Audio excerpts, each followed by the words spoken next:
Alors merci de m'avoir invité à vous parler un petit peu de polykystose, actualité de la polykystose. Je vais développer surtout trois points.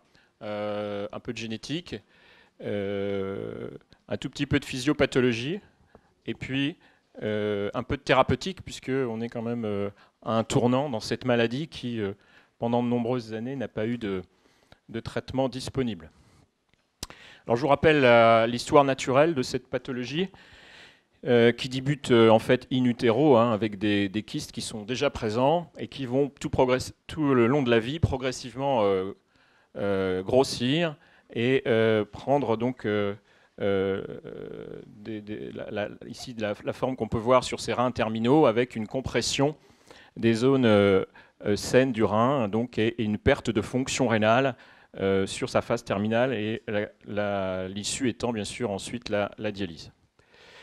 Alors sur la physiopathologie et l'histoire naturelle, on sait que le début c'est un problème de mutation des gènes de la polykystose, donc PKD1 et PKD2 dont on va parler, qui vont entraîner des modifications d'expression de la polycystine 1 et de la polycystine 2.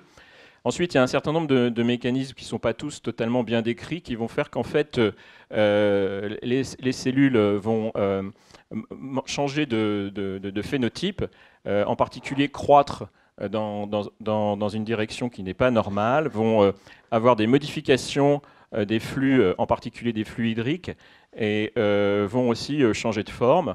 Et petit à petit, tout ceci va constituer le début des premiers tout petits kystes sur les canaux collecteurs, qui vont petit à petit s'individualiser pour arriver à la forme dont je parlais tout à l'heure, de façon définitive, en particulier à l'âge adulte.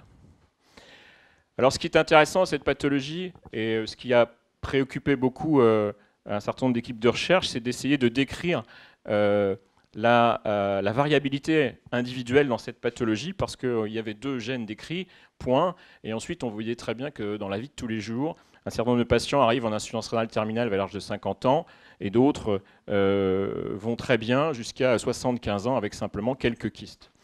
Donc ce qui a été analysé dans cette maladie, bien sûr, c'est les facteurs génétiques en premier lieu. On va parler un petit peu de la variabilité allélique. Il y a aussi probablement, et ça c'est l'enjeu de recherche complémentaire, des gènes modificateurs. Et puis de l'épigénétique, j'en parlerai pas, mais il y a des équipes qui s'intéressent à ça. Et puis effectivement, il y a aussi des phénomènes environnementaux. Et tout ça va en fait, chez chaque individu, contribuer à une expression différente, ce qui peut expliquer en particulier les variations à l'intérieur des familles, malgré un background génétique commun, bien sûr. Alors, dans les mécanismes génétiques de cette pathologie, on a un petit peu changé de paradigme sur ces dernières années. Donc, vous savez que on a une mutation germinale, et donc vous avez ici le développement progressif de la pathologie. L'hypothèse qui était au premier plan jusqu'à présent, c'était l'hypothèse du second hit, donc la survenue d'une mutation somatique, puisque on caractérisait cette pathologie comme une pathologie autosomique dominante, donc à l'échelon germinal, mais récessive au niveau de la cellule. Donc il faut une mutation somatique localement pour ensuite que le morphotype cellulaire change, le phénotype cellulaire change pour que la cellule rentre dans un processus kystique et pour finalement aboutir à la formation d'un kyste. Donc ça, c'était un petit peu une hypothèse qui n'est pas complètement rejetée aujourd'hui, mais qui a été complétée par un concept un peu différent d'haploinsuffisance ou de dosage de gènes, qui consiste à dire que la mutation initiale va entraîner une baisse de la production de la protéine, mais qu'il faut des événements secondaires qui peuvent être génétiques, donc par exemple comme une deuxième mutation, une mutation somatique, mais aussi environnementaux, comme par exemple, et ça c'est très important, puisque ça c'est vraiment au premier plan actuellement, des phénomènes inflammatoires locaux, qui vont modifier aussi la production de la molécule initiale. Et donc c'est en dessous d'un certain niveau d'expression, c'est ça qu'on retient aujourd'hui, un certain niveau d'expression de la polycystine, que va apparaître le phénotype kystique. Et ce qui explique que par exemple dans un rein, on va avoir des cellules qui, de façon adjacente, vont obtenir un phénomène kystique parce qu'il y a un phénomène inflammatoire local et il y a une espèce de cascade, un effet qu'on appelle boule de neige localement.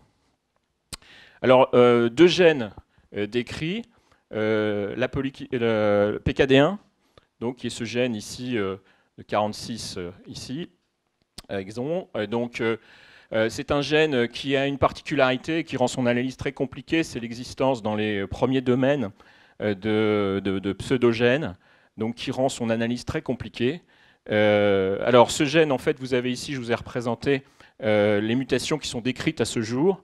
Alors vous avez ici les mutations qu'on appelle troncantes, on reviendra là-dessus, les mutations non troncantes, et puis vous avez les grands réarrangements qui sont en fait des modifications qui sont caractéristiques un petit peu de ce gène PKD1. Alors le seul point qui est intéressant à noter, en fait, c'est que vous voyez que toutes les mutations en fait couvrent pratiquement l'intégralité du gène, donc il n'y a pas de hotspot, ce qui avait été décrit il y a quelques années, et donc on ne peut pas faire de relation entre la position de l'anomalie génétique sur le gène et l'expression clinique. Le gène de PKD2, c'est un gène beaucoup plus simple à étudier, simplement une quinzaine d'exons. Vous voyez aussi de nouveau les mutations décrites à ce jour, et vous voyez aussi qu'elles couvrent toute la surface du gène, donc de nouveau pas de hotspot, assez peu de grands réarrangements décrits. Alors dans le domaine de la génétique, un point important, c'est de considérer, et c'est ce qui a été décrit là dans ce papier général qu'on avait repris sur toute la banque des patients qui avaient été analysés sur le plan génétique à Brest. Et on voit que à l'époque, 1228 pédigrés, chez des patients qui avaient une polykystose authentique diagnostiquée par les outils habituels, en particulier de radiologie, 83% des patients avaient une PKD1, 17% des patients avaient une PKD2. Et si on regarde sur le plan allélique, on voit que en fait, 2/3 de ces mutations étaient ce qu'on appelle des mutations troncantes, versus 1/3 de mutations non troncantes pour le gène PKD1, alors que la quasi-totalité des mutations de PKD2 étaient des mutations troncantes.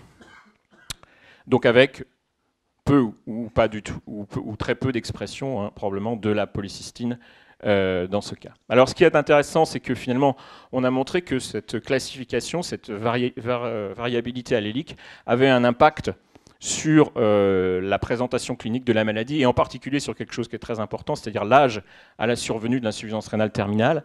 Vous avez ici, sur la cohorte GENKIST, donc, qui est cette grande cohorte qu'on gère à Brest sur maintenant près de 2300 patients polykystiques du Grand Ouest.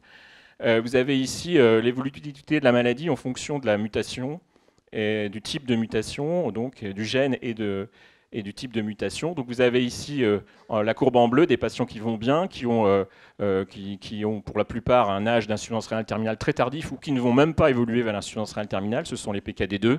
Et puis en rouge ici, vous avez les patients qui ont la mutation troncante de PKD1 avec une maladie très péjorative et pratiquement la totalité des patients qui seront en dialyse avant l'âge de 60 ans. Et entre les deux, un groupe intermédiaire avec, vous voyez, un âge moyen de 65 ans qui est le groupe des mutations non troncantes. Alors ça, c'est le côté génétique qui explique la variabilité. Vous avez aussi la clinique, et on a pu mettre en évidence sur ces dernières années un certain nombre de facteurs cliniques qui modifient l'évolution de la maladie. Alors je ne vais pas revenir dessus, mais l'hypertension, la survenue d'hémorragie intrakystiques, en particulier avec hématurie macroscopique, sont des facteurs prédicteurs d'évolution plus rapide vers l'insuffisance rénale terminale. Et grâce à ça, on a pu nous mettre en place un score ces dernières années qui prend en compte à la fois les facteurs génétiques dont je viens de parler, c'est-à-dire le type de gène et le type de mutation, et les facteurs cliniques. Et ce score nous permet, vous voyez, de discriminer les patients et de prédire un petit peu de façon très précoce leur évolution et leur âge d'évolution vers l'insuffisance rénale terminale. Je ne vais pas rentrer dans les détails, ce n'est pas le sujet aujourd'hui, mais à l'heure des thérapeutiques, c'est un score qui est très utilisé maintenant et qui est majeur puisque ça permet de sélectionner les patients qui pourront entrer soit dans les essais thérapeutiques, soit être traités en fonction des molécules qui vont arriver, puisque c'est un sort qui va permettre de prédire que le patient va évoluer vers l'insuffisance rénale terminale. Alors une question qui s'est beaucoup posée dans la polykystose sur ces dernières années, c'était l'existence d'un troisième gène. Et il y avait un certain nombre d'arguments pour laisser penser qu'il y avait quelque chose ici dans cette boîte noire. Quand vous voyez ici les plus grandes études en nombre publiées, vous voyez toujours que vous avez à peu près de 7 à 10% des patients chez qui on ne peut pas en mettre en évidence de mutation ni sur PKD1 ni sur PKD2. Donc, une des hypothèses était qu'il pouvait y avoir un PKD3, ou un gène en tout cas, qui explique ce problème. L'autre hypothèse, bien sûr, et les deux ne sont pas exclusifs, c'est qu'on est à la limite de nos techniques de dépistage de ces mutations. Alors, ça c'est pour vous montrer ce qui a été mis en place en collaboration avec un certain nombre de groupes, et en particulier avec la Mayo Clinic. On a repris des patients de la Mayo Clinic, d'études aussi américaine qui s'appelle la cohorte CRISP, d'essais cliniques. Vous avez ici l'étude HALT, dont je dirai un petit mot tout à l'heure, qui étudie le traitement de l'hypertension dans l'évolution de la polykystose, et puis notre cohorte GenKyst. Tous ces patients étaient PKD1, PKD2 négatifs, et donc par une étude en whole exome sequencing, le travail qui a été fait à la Mayo Clinic a donc consisté à essayer d'analyser ces patients spécifiquement PKD1, PKD2 négatifs. Alors vous savez peut-être, pour ceux qui s'y intéressent, qu'ils ont un profil particulier sur le plan clinique, ces patients.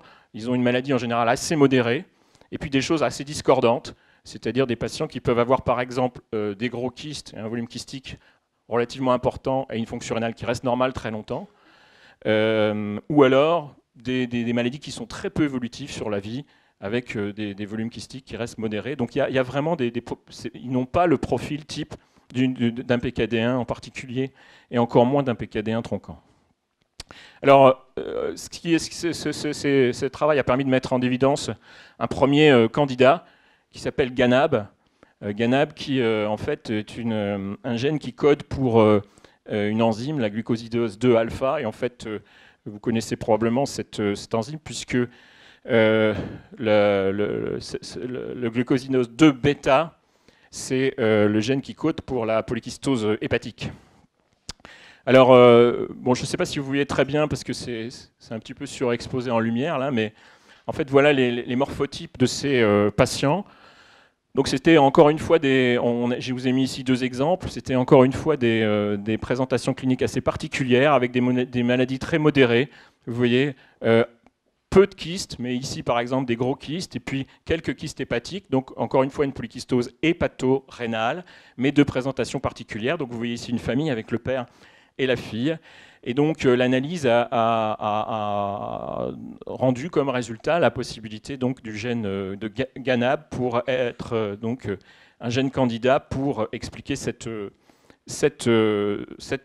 pathologie dans cette famille. Alors, il y a eu l'équipe de la Mayo Clinic a mis en place ensuite des tests fonctionnels pour mettre en évidence que les mutations retrouvées dans le gène Ganab pouvaient expliquer l'expression clinique.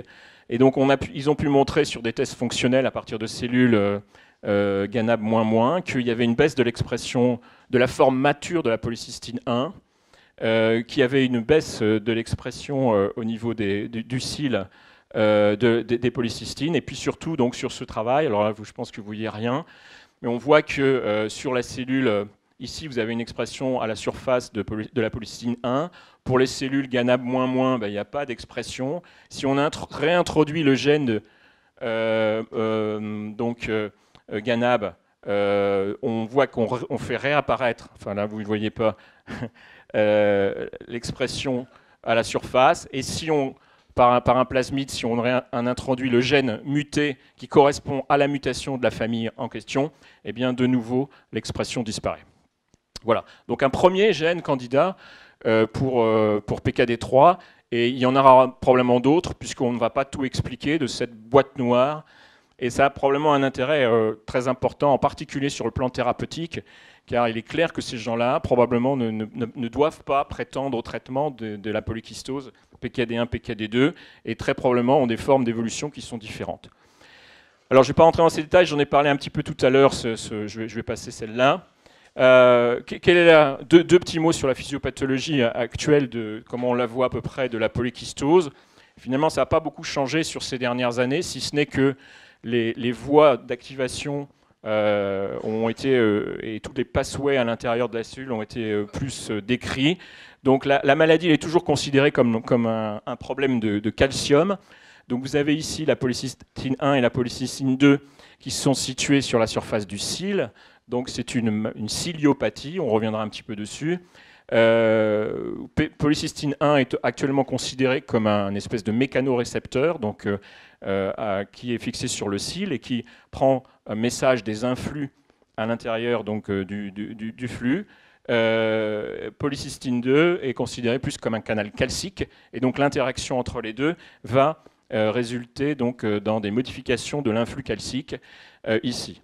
Alors pas simplement derrière au niveau du cil, et ce qui a été beaucoup plus décrit ces dernières années, c'est plus les modifications du flux calcique à partir du réticulum endoplasmique, pour lequel il y a aussi une importance des polycystines. Donc ensuite, cette modification de flux calcique va modifier l'expression d'AMP cyclique dépendant en fait de la vasopressine.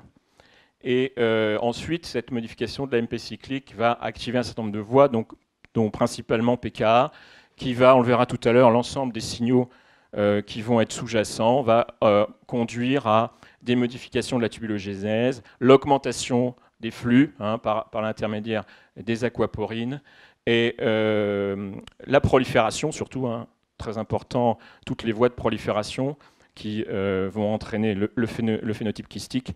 Et puis, phénomène un peu nouveau, j'en ai parlé un petit peu tout à l'heure, on décrit de plus en plus les voies qui sont des voies inflammatoires, et je vous dirai un petit mot tout à l'heure.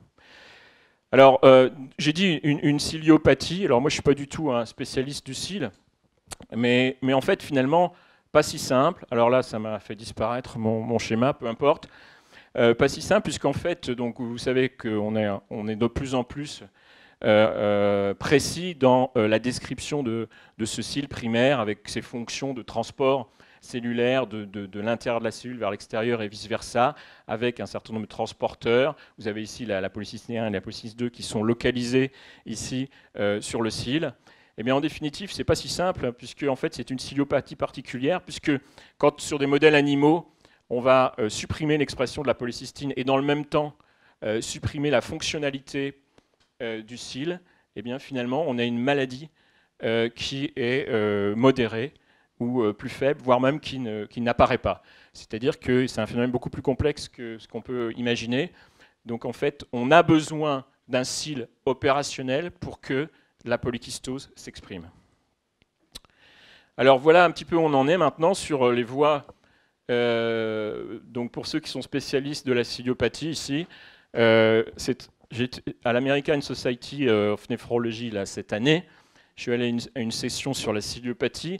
Et bon, je me disais que j'allais voir des groupes spécialistes de la ciliopathie, et donc pas du tout. En fait, vous avez des spécialistes de cette partie du cil, c'est-à-dire du corpuscule basal ici. Vous avez des groupes spécialistes qui ne travaillent que sur le trafficking, et donc de temps en temps, ils ont du mal à se comprendre. Donc voilà. Alors ce qu'on sait un peu mieux, c'est la structure des polycystines. Donc vous avez ici la polycystine 1, donc qui est un grand domaine, un ectodomaine, donc un domaine extracellulaire qui est large, avec beaucoup de sites de liaison protéique et de glycosylation. C'est une molécule, vous voyez, qui a cette caractéristique ici, avec un domaine répétitif ici, qui est probablement la partie qui va prendre l'influx et donc les messages de mécanosensibilité. Vous avez ici un domaine très important qui est un site de clivage, puisqu'en fait, il faut savoir que cette molécule n'existe pas, à part à l'état embryonnaire, à l'état entier. Elle est clivée en différents fragments qui vont soit migrer, et en particulier aller agir au niveau du réticulum endoplasmique, à l'endroit où je vous ai montré tout à l'heure, dans la partie du flux calcique, soit agir sur d'autres voies. Et donc ce site, en particulier ici le GPS, là, ce site de glycosylation est très important. Elle a 11 domaines endomembranaires. Et puis vous avez ici, ce qui est important, bien sûr, le site de liaison avec la polycystine 2, qui est, vous voyez, une molécule beaucoup plus petite, avec simplement 6 domaines transmembranaires ici. Alors voilà les voies de signalisation à l'intérieur de la cellule qui sont activées ou au contraire réprimés dans le cadre de l'expression de la maladie. Vous voyez, c'est quelque chose qui devient de plus en plus complexe et totalement impossible, bien sûr, à expliquer comme ça en quelques secondes, et j'en serais bien incapable. Ce qui est important de voir, par contre, c'est que parmi toutes ces voies de signalisation, on a à chaque fois, possiblement, des pistes thérapeutiques sur lesquelles je vais revenir tout à l'heure. Et le point important sur lequel je voudrais insister sur cette diapositive, c'est la notion très importante de redondance. On comprend très très bien qu'aller bloquer une voie à l'intérieur de cette cellule et en espérant supprimer le développement de la maladie, le phénomène kystique, est probablement un peu aléatoire. Et c'est probablement d'ailleurs ce qui a expliqué une partie des échecs de certaines molécules, en particulier quand on est passé du modèle animaux chez l'homme, et en particulier une voie importante ici, comme la voie des mTOR, avec des échecs retentissants dans les essais cliniques, malgré des études précliniques qui étaient tout à fait intéressantes. Alors le point important là, sur lequel on parle de plus en plus en ce moment aussi, c'est le problème des macrophages et de toute l'inflammation interstitielle dans la polykystose. Alors probablement dans le phénomène dont je vous ai parlé tout à l'heure, c'est-à-dire d'amplification hein, dans la théorie de la dose de gènes, et puis aussi des phénomènes de fibrose qui sont très importants et probablement qu'on a beaucoup sous-estimés dans la polykystose, et en particulier cette sous-population de macrophages M2 qui va sécréter le collagène et être responsable de la fibrose interstitielle. Et on commence à voir des modèles animaux avec des thérapeutiques ciblées sur le TNF, sur toute cette voie d'inflammation. Alors ce n'est pas une maladie immunologique, la polykystose, mais il y a une part immunologique très certainement dans son développement. Voilà, donc ça c'est un petit peu pour vous expliquer comment un tube qui finalement a un environnement inflammatoire avec de la fibrose va dégénérer et va participer hein, de façon conjointe à ici un kyste qui va le comprimer à l'expansion de la maladie et à sa progression, en particulier jusqu'à l'insuffisance rénale terminale. Bon, je vais passer un petit peu ça. Alors, les stratégies thérapeutiques telles qu'elles ont été décrites de façon un peu plus simple sur ce schéma, on voit que finalement, les grandes stratégies thérapeutiques qui ont été mises en place sont basées essentiellement sur la diminution de la production d'AMP cyclique ici, alors soit via les récepteurs V2 à la vasopressine, soit sur les analogues de la somatostatine, on va en dire un petit peu deux mots. Il y a eu des essais thérapeutiques basés sur le blocage du système rénine-angiotensine-aldostérone, un petit essai sur les statines qui n'a pas été reproduit, on va en dire aussi un petit peu deux mots, et puis des inhibiteurs de cyclase, un certain nombre de molécules qui sont encore à l'essai. Donc il y a actuellement pas mal d'essais qui sont encore en cours dans cette pathologie, ce qui est un vent d'espoir, puisque jusqu'à présent, bien sûr, on n'avait aucune thérapeutique à proposer à nos patients. Alors, voilà un petit peu les drogues qui ont été essayées ou qui sont en cours de tests, avec donc les cibles, soit la MP cyclique, soit la prolifération cellulaire, avec donc des différentes voies d'approche complètement différentes. Et puis, bon, un petit peu sur la sécrétion d'eau et de liquide pour la constitution des kystes. Alors, tous ces essais, en fait, vous voyez, ont été repris dans cette revue générale qu'Albert Hong avait écrit dans le Lancet il n'y a pas très longtemps. En fait, sur deux critères, comment on peut juger un essai dans la polykystose, c'est très compliqué parce que finalement, si on veut attendre le endpoint, qui va être la dialyse, bien sûr, c'est beaucoup trop tard. Donc, il faut des surrogate marqueurs. Il y en a en fait deux. Le volume rénal, qui est considéré maintenant comme un bon surrogate marqueur, et les modifications du volume rénal, ce qu'on appelle le TKV, Total Kidney Volume, au cours du temps. Et puis, bien sûr, la fonction rénale, qui pour nous, néphrologues, bien sûr, reste un bon marqueur. Et vous voyez que finalement, il y a assez peu d'études où, pour que ça soit bénéfique ici, il faut bien sûr réduire la progression du TKV et diminuer la progression de la dégradation des fonctions rénales. Et finalement, à ce jour, il y a vraiment une seule molécule et un seul essai qui a vraiment répondu aux deux objectifs, qui s'appelle TEMPO, avec le tolvaptan. Je vais en dire un petit mot tout à l'heure. Alors, l'histoire des inhibiteurs de mTOR, j'allais dire la saga des inhibiteurs de mTOR. Plutôt que de remontrer tous les essais, j'ai préféré vous montrer ici une espèce de méta-analyse qui, malgré, encore une fois, des espoirs importants sur les modèles précliniques, a montré que les inhibiteurs de mTOR étaient totalement inefficaces dans la polykystose, sur le volume des kystes, sur la dégradation des fonctions rénales, donc des essais qui ont été abandonnés. Ça ne veut pas dire que la molécule n'agit pas. Très probablement, il y a un problème d'adressage de cette molécule à son site d'action qui est compliqué pour avoir des concentrations au niveau du site qui soient thérapeutiques. Et puis, il y a ce problème de la redondance, probablement, dont je vous ai parlé tout à l'heure, des voies d'activation qui peuvent probablement perturber le message. Les inhibiteurs de la somatostatine, finalement, ils ont été utilisés dans deux cadres. Le cadre qui est le plus prometteur, c'est sur les kystes hépatiques et sur la polykystose hépatique de nos patients, avec ces patients qui ont une polykystose hépatorénale, mais en particulier, vous savez, les femmes, avec ces volumineuses masses tumorales hépatiques, et avec des essais qui sont relativement concluants, même si aujourd'hui, il y a des problèmes de tolérance, et si c'est un médicament qui est pour le moment assez peu utilisé, en particulier en France, dans ces formes tumorales de polykystose hépatique. Dans le rein, un essai, il y a eu plusieurs essais en cours actuellement, donc on n'en a pas les résultats. Il y a un essai important qui vient, dont les recrutements sont terminés à Necker, donc on attendra les résultats. Dans le rein, il y a une seule étude qui s'appelle Aladdin, qui a donné des résultats, j'allais dire, décevants pour le moment, puisqu'on avait une petite diminution dans la progression du volume rénal à 1 an, qui n'a pas été confirmée à 3 ans, qui n'est pas significative à 3 ans. Donc un essai qui, pour ma part, est négatif. Le blocage du système rénine-angiotensine-aldostérone, c'est probablement un point très important.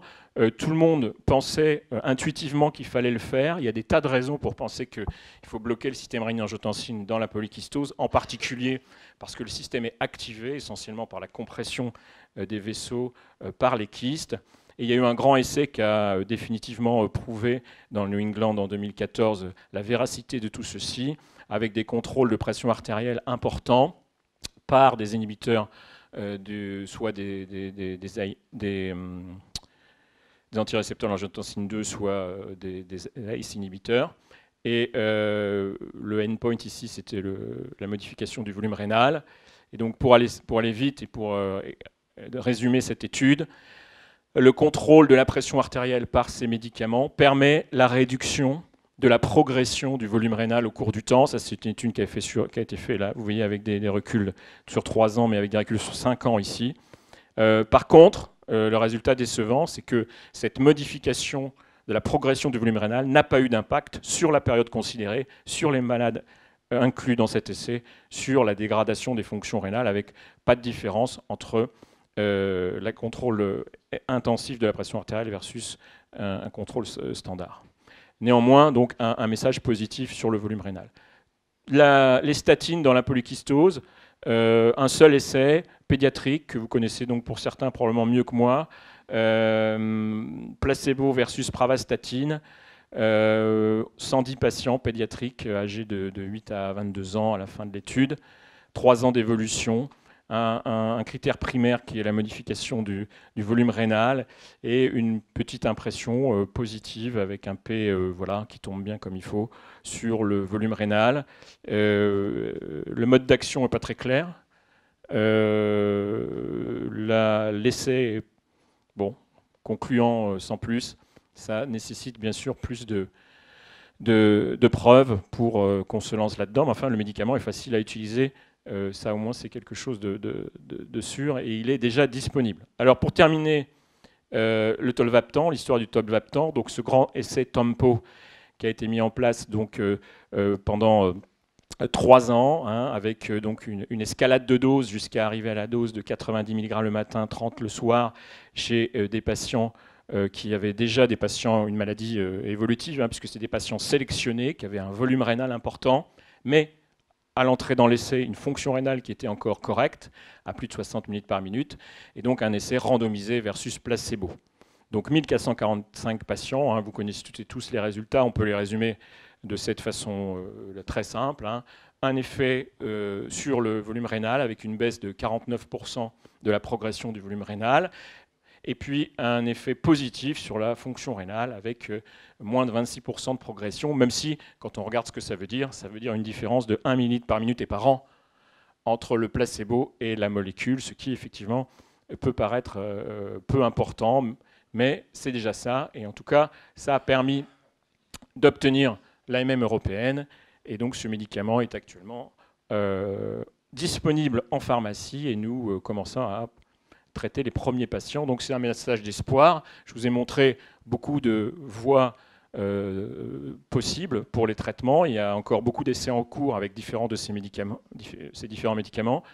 L'avenir sera peut-être à la combinaison de ces médicaments, mais en tout cas c'est une période tout à fait faste pour la polykystose et pour les patients. La venue de ces médicaments et le premier médicament approuvé ici, le tolvaptan. Voilà, donc je voudrais juste remercier l'équipe avec laquelle je travaille, Émilie Cornec, qui est actuellement à la Mayo Clinique, et puis toute l'équipe de génétique, Claude Ferrec et Marie-Pierre Audrezet dans le labo de génétique. Et puis bien sûr, surtout et par-dessus tout, tous les investigateurs, les 80 néphrologues qui travaillent avec nous dans le cadre du réseau GenKist. Merci beaucoup.